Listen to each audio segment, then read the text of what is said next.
بسم اللہ الرحمن الرحیم۔ بسم اللہ الرحمن الرحیم۔ الحمد لأہلہ والصلاة علی اہلہا۔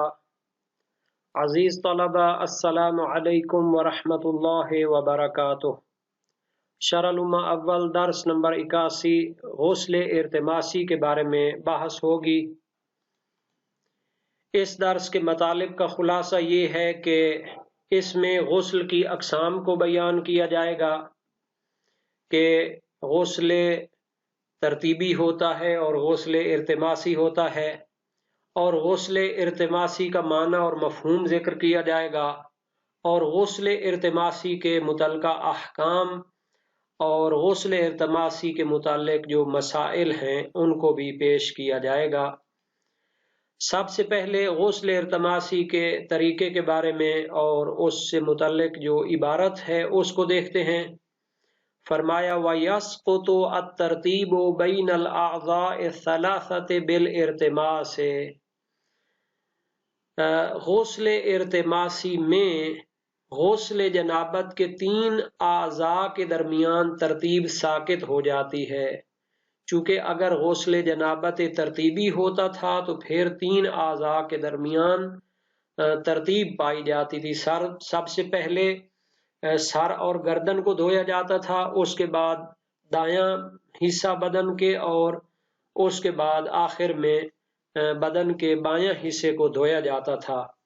لیکن جب غسل ارتماسی کریں گے تو پھر ان 3 اعضاء کے درمیان جو ترتیب ہے وہ ساقط ہو جائے گی۔ وَهُوَ غَسْلُ الْبَدَنِ أَجْمَعَ دَفْعَةً وَاحِدَةً عُرْفِيَّةً۔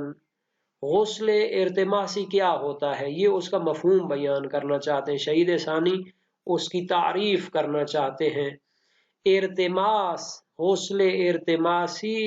پورے بدن کو ایک ہی دفعہ دھونا ہے۔ اگر ایک انسان پر غسل جنابت واجب ہو اور پورے بدن کو ایک دفعہ وہ دھو ڈالے تو اس کو کیا کہتے ہیں؟ غسل ارتماسی کہتے ہیں۔ دفعہ واحدہ، ایک ہی دفعہ، اور یہ دفعہ عرفی ہو، کوئی یہ نہیں ہے کہ جناب اس کو ہم دفعہ کیا ہے سینسی یا دفعہ عقلی کہیں، بلکہ یہ دفعہ عرفی ہے۔ یعنی اس طرح یکا یک اور بیک وقت اپنے بدن کو دھو ڈالے کہ عرفاً کہیں کہ اس نے ایک ہی مرتبہ اپنے پورے بدن کو دھو لیا ہے۔ تو یہ ہے غسل ارتماسی کی تعریف کہ اگر پورے بدن کو ایک ہی دفعہ دھوتے ہیں تو یہ غسل ارتماسی کہلاتا ہے، اور پھر اس میں ترتیب واجب نہیں ہوتی کہ پہلے سر اور گردن کو، پھر جناب علی دایاں حصہ اور پھر بایاں حصہ۔ وَكَذَا مَا أَشْبَهَهُ، اور اسی طرح ہے جو ارتماسی طریقہ کے مشابہ ہو، پورے بدن کو ایک ہی دفعہ دھوتا نہیں ہے۔ اور ارتماس یارتمس، ارتماس کا معنی ہوتا ہے پانی کے اندر بدن کو ڈبو کے دھونا، ڈبکی لگانے کو بھی اس طرح کہہ سکتے ہیں۔ تو اس کے مشابہ بھی ہوتی ہیں چیزیں جس میں پورا بدن ایک ہی مرتبہ دھل جاتا ہے، کالوقوف تحت المجاری والمطر الغزیرین، جیسا کہ انسان اپنے بدن کو ایک جو ہے نا جی بہت بڑے پانی کے جناب منبع کے سامنے قرار دے، وہ جو غسل ارتماسی کے مشابہ ہوتا ہے۔ جیسے پرنالے کے نیچے اپنے آپ کو قرار دے، مثلا پرنالے سے بہت زیادہ پانی آ رہا ہے تو اس کے نیچے اگر اپنے آپ کو قرار دے تو پھر وہ کیا ہو سکتا ہے؟ غسل ارتماسی شمار ہو جاتا ہے، اس کے مشابہ اس کا حکم ہوتا ہے۔ والمطر، اور مطر یعنی بارش کے نیچے قرار دے اور ایک ہی مرتبہ اس کا سارا بدن دھل جائے تو اس کو بھی غسل ارتماسی کے مشابہ قرار دیتے ہیں۔ یہ جو پرنالہ ہے یا جناب علی بارش کے نیچے اپنے آپ کو قرار دینا ہے تو یہ اس وقت ارتماسی کے حکم میں ہوگا جب یہ غزیرین بہت زیادہ جو ہے نا جی وہ کیا ہے پانی ان سے آ رہا ہوگا، جیسے موسلا دھار بارش کہہ سکتے ہیں، اور پرنالے میں زیادہ پانی جب بہ رہا ہو تو اس کے نیچے کھڑے ہونے سے ارتماسی ہوگا۔ اگر ایسے بوند بوند آ رہی ہو اور ایستا ایستا پرنالہ جو ہے چل رہا ہو تو پھر اس کو ہم ارتماسی قرار نہیں دے سکتے۔ الغزیرین الکثیرین کے معنی میں ہوگا، یعنی بکثرت اس سے پانی جاری ہو تو پھر یہ غسل ارتماسی کے مشابہ ہوگا۔ جبکہ ارتماس جو ہے نا جو وہ کیا ہے، پانی کا بہت بڑا ایک منبع ہو اور بہت زیادہ اس کا مجمع ہو، اس کے اندر کیا کرنا، ڈبکی لگانا، غوطہ لگانا، اس کو ارتماسی کہیں گے۔ لِأَنَّ الْبَدَنَ يَسِيرُ بِهِ عُضْوًا وَاحِدًا، چونکہ اس طرح پورا بدن ایک ہی عضو شمار ہو جاتا ہے اور پھر ان کے درمیان ترتیب زائل ہو جاتی ہے۔ تو یہ گویا شہید ثانی نے اس کی علت بیان کی ہے کہ جب پانی کے اندر ڈبکی لگاتا ہے، ارتماس کرتا ہے اور پورا بدن اس کا ایک ہی دفعہ دھل جاتا ہے تو یہ غسل ارتماسی ہوتا ہے اور اس سے ترتیب ساقط ہو جاتی ہے۔ اور اسی طرح جو اس کے مشابہ ہے، جیسے پرنالہ اور بارش جو موسلادھار دھار ہو رہی ہو، بہت زیادہ پانی اس سے بہ رہا ہو، اس کے نیچے بھی قرار دیں اور ایک ہی دفعہ سارا بدن اس کا دھل جائے تو اس سے بھی ترتیب ساقط ہے۔ اس کی وجہ کیا ہے؟ لِأَنَّ الْبَدَنَ يَسِيرُ بِهِ عُضْوًا وَاحِدًا، چونکہ اس طرح بدن پورا کا پورا ایک ہی عضو شمار ہو جاتا ہے اور پورا بدن دھل جاتا ہے تو اس کا غسل مکمل ہو جاتا ہے۔ اب ہمیں بحث کرنی پڑے گی کہ جناب علی یہ جو غسل ارتماسی میں ترتیب ختم ہو جاتی ہے، ساقط ہو جاتی ہے، اور سب سے پہلے سر اور گردن اور دائیں اور بائیں حصہ کی یہ جو ترتیب تھی اس کا خیال رکھنے کی ضرورت نہیں ہے۔ اس پر کون سی روایات دلیل ہے؟ صحیح زرارہ امام صادق علیہ السلام سے منقول ہے، فرمایا لو ان رجلا جنبا ارتمس فی الماء ارتماسۃ واحدہ اجزاء ذلک وان لم یدلک جسدہ، اگر کوئی شخص مجنب جو کہ حالت جنابت میں ہے پانی میں ایک ہی ڈبکی لگاتا ہے تو پھر اس کے لیے غسل کے لیے یہی کافی ہے، اگرچہ کہ وہ اپنے بدن کے اوپر ہاتھ نہ ملے۔ اور صحیح حلبی ہے امام صادق علیہ السلام سے، اذا ارتمس الجنب فی الماء ارتماسۃ واحدہ اجزاءہ ذلک من غسلہ، تو جب کوئی بندہ کیا کرتا ہے پانی میں ڈبکی لگا لیتا ہے تو پھر اس کا غسل سے وہی کافی ہو جاتا ہے۔ اچھا، شیخ طوسی سے منقول ہے، انہوں نے بعض اصحاب شیعہ سے نقل کیا ان الارتماس یترتب حکما،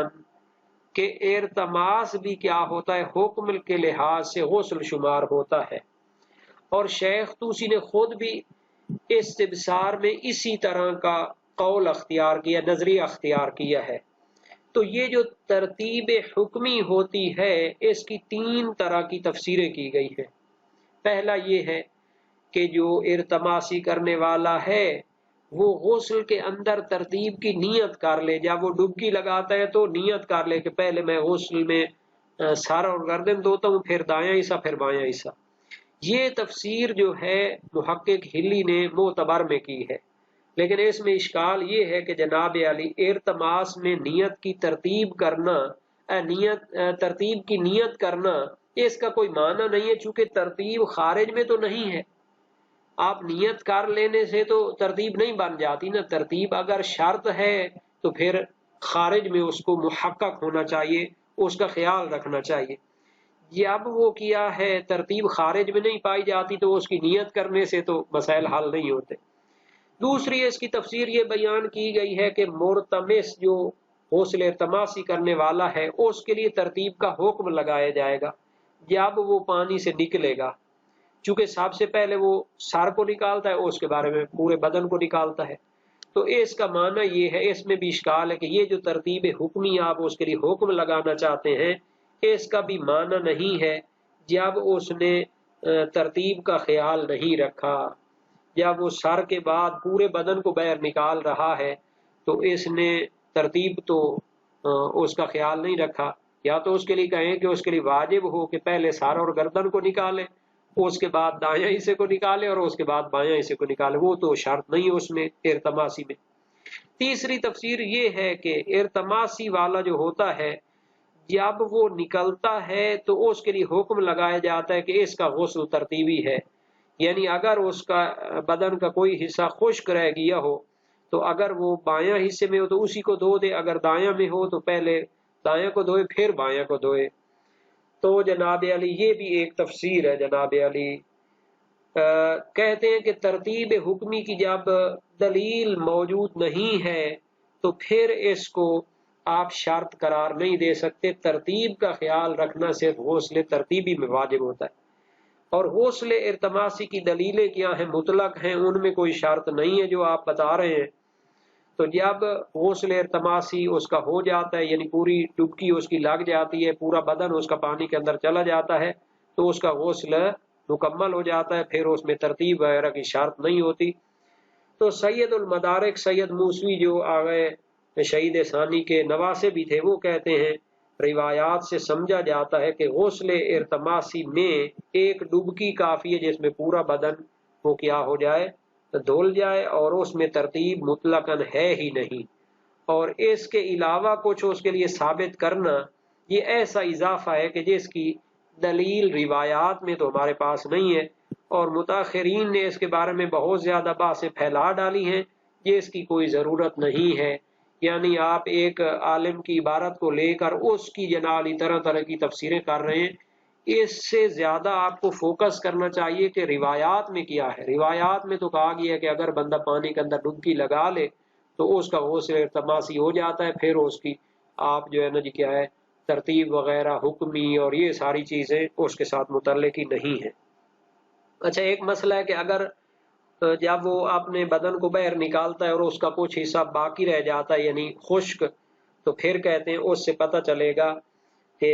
وہ جو اس کا غسل ارتماسی تھا وہ صحیح نہیں ہوا، چونکہ اس کا ابھی تک بدن کا کچھ حصہ خشک رہ گیا ہے، تو اس کو دوبارہ غسل کرنا پڑے گا۔ یہ نہیں کر سکتا کہ اسی حصے پر ہاتھ پھیر لے کہ اس کا غسل دیداری وہ مکمل ہو جائے۔ اور یہ جو غسل ہوتا ہے غسل ارتماسی کے بارے میں بھی انہوں نے کافی جو ہے نا جی طریقے میں بھی بحث کی ہے۔ ایک قول یہ ہے کہ پورے بدن کو آن واحد حقیقی میں پانی کے اندر جناب علی قرار دینا اور پانی کا اس کے اوپر مسلط ہو جانا۔ محقق ثانی نے اس کو بعض طلبہ کی طرف نسبت دی ہے کہ دفع حقیقیہ کی جو شرط وہ لگا رہے ہیں تو یہ تو کوئی طالب علم جو ہے نا شرط لگا سکتا ہے، وَإِلَّا جو عالم ہیں وہ دفع عرفی کی شرط لگا سکتے ہیں، دفع حقیقی اور عقلی اور سیاسی تو وہ قرار نہیں دی جا سکتی۔ مفتاح الکرامہ میں ہے کہ اس معنی کو بعض لوگوں نے شہید اول کی الفیہ سے توہم کیا ہے، وہ بھی شہید اول نے نہیں کہا تھا، انہوں نے اس کا توہم کیا ہے۔ اور دوسرا یہ ہے کہ اعضاء کو پے در پے پانی کے اندر ڈبو دینا، تو جو پہلا جز اس کا پانی کے اندر جائے گا تو وہ کیا ہو جائے گا، وہ پہلا جز شمار ہو جائے گا، اور جو آخر میں اس کا اندر جائے گا تو وہ آخری جز اس کا شمار ہو جائے گا۔ یہ مشہور کی طرف منسوب ہے، تو یہ بھی غسل ترتیبی وہ کہہ رہے ہیں، حالانکہ ہم غسل ارتماسی کی ان سے تعریف پوچھ رہے تھے اور طریقہ۔ تیسرا جو قول ہے کہ وہ یہ ہے کہ اعضاء کو پانی کے اندر متعدد آنات اور متعدد جو ہے نا جی کیا ہے آن میں اور وقت میں ڈبو دینا، اس طرح کی دفعہ عرفی اس پر صادق ہے، یعنی ایک ہی دفعہ اس نے اس کو دھو دیا ہے۔ تو اگر وہ جناب علی ایک عضو کو ایک وقت میں ڈبوتا ہے اور دوسرے کو دوسرے وقت میں، تو یہ غسل ارتماسی شمار ہو سکتا ہے، اور یہ غسل تدریجی ہوگا، دفعی نہیں ہوگا۔ اس کو جناب علی صاحب حدائق جو ہیں یوسف بحرانی اخباری صاحب نے اختیار کیا، اور کاشف اللسان میں فاضل ہندی بھی اس کی طرف میلان پیدا کرتے ہیں۔ بہرحال یہ اپنے جگہ اقوال پائے جاتے ہیں، صحیح یہ ہے کہ ایک ہی دفعہ عرفی جس کو ایک ہی دفعہ شمار کرے وہ اپنے بدن کو اگر اس کے اندر ڈبو دے تو وہ غسل ارتماسی شمار ہوگا، اور اسی طرح ہوگا جب وہ کیا ہے بارش اور پر نالے کا پانی جو کہ زیادہ بہ رہا ہو پانی اس میں، اس کے اندر کھڑا ہو جائے اور ایک ہی دفعہ اس کا بدن دھل جائے تو وہ بھی غسل ارتماسی کے حکم میں ہوگا۔ اس کو شیخ طوسی نے مبسوط میں، علامہ حلی نے بھی اور شہید اول اور ثانی نے بھی قبول کیا ہے، چونکہ اس پر ارتماسی کا نام صدق آتا ہے، اور روایات میں بھی یہ مسئلہ موجود ہے۔ صحیح علی بن جعفر امام صادق علیہ السلام کے بڑے مجتہد جو ہے نا جی فرزند ہیں، علی بن جعفر کی کتاب المسائل یعنی توضیح المسائل آج بھی موجود ہے۔ علی بن جعفر امام کاظم علیہ السلام سے روایت کرتے ہیں اکثر، اور اس میں بھی ہے کہ انہوں نے سوال کیا اس شخص کے بارے میں جو جنابت میں ہے، آیا اس کے لیے غسل جنابت سے کافی ہے کہ وہ بارش کے اندر کھڑا ہو جائے اور اس کا سر اور پورا بدن وہ دھل جائے، حالانکہ وہ اس کے بعد غسل ترتیبی کی بھی قدرت رکھتا ہے، آیا وہ دوبارہ غسل ترتیبی جا کے کرے یا یہی اس کے لیے کافی ہے؟ امام نے فرمایا ان کان یغسلہ اغتسالہ بالماء اجزاءہ ذالک، اگر اس نے اس پانی بارش کے ساتھ مکمل طور پر غسل اس کا ہو گیا ہے تو یہی اس کے لیے کافی ہے۔ دوسری صحیح روایت ہے علی بن جعفر کی امام کاظم علیہ السلام سے، ایک شخص کو جنابت ہوتی ہے اور اس کو پانی نہیں ملتا، اس کو قدرت نہیں ہے پانی پر، ہاں اس بارش میں وہ بھیگ جاتا ہے، آیا وہ کافی ہے یا وہ تیمم کرے؟ فرمایا ان غسلہ اجزاءہ والا تیمم، اگر تو بارش نے اس کو مکمل دھو دیا ہے تو یہ اس کے لیے کافی ہے، ورنہ وہ تیمم کرے۔ اور مرسل ابن ابی حمزہ میں ہے امام صادق علیہ السلام سے، ایک شخص کو جنابت ہے،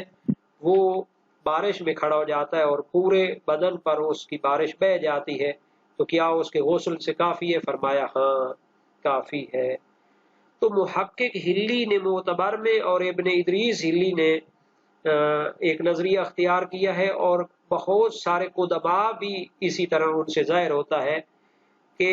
جب وہ بارش یا پرنالے کے نیچے کھڑا ہوتا ہے تو ترتیب ساقط نہیں ہوگی، چونکہ وہ جو روایات ہیں وہ غسل ترتیبی میں کیا رکھتی ہیں، ظہور رکھتی ہیں، یہ جو ہم نے علی بن جعفر کی روایات نقل کی ہیں اس میں ہے ان کان یغسلہ اغتسالہ بالماء، اگر وہ بارش کے پانی سے اپنا غسل کر لے تو وہ کافی ہے، جیسا کہ صحیح علی بن جعفر میں ہے۔ تو بہرحال یہ اختلاف نظر موجود ہے، جو اس سے سمجھا جائے گا اس پر فتویٰ دیا جائے گا۔ ہاں اگر بڑی نہر ہو جاری ہو اور وہ کیا ہے جناب علی اس میں ڈبکی لگاتا ہے اور وہ پورا بدن اس میں جو ہے نا جی وہ کیا ڈبکی اس کی صادق آتی ہے، تو پھر وہ ایک ہی دفعہ جب اس میں کیا ہو جائے گا ڈبکی لگا لے گا، پانی اس پر غالب آ جائے گا تو یہ غسل اختماسی ہو جائے گا۔ لیکن یہ بارش میں جو ہے نا جی اس طرح نہیں ہوتا، اگرچہ جتنی بھی بارش کثیر ہو۔ تو یہ جناب علی غسل ارتماسی کے احکام تھے اور اس کے متعلقہ مسائل تھے اور اس میں ترتیب ساقط ہونے کی دلیلیں تھیں۔ اس طرح غسل ارتماسی اور غسل ترتیبی کا فرق بھی ظاہر ہو گیا کہ غسل ترتیبی میں ترتیب ہوتی ہے واجب اور غسل ارتماسی میں ترتیب نہیں ہوتی، بلکہ ایک ہی مرتبہ جب پانی پورے بدن پر غالب آ جاتا ہے تو پھر غسل ارتماسی ہو جاتا ہے اور وہ پاک ہو جاتا ہے۔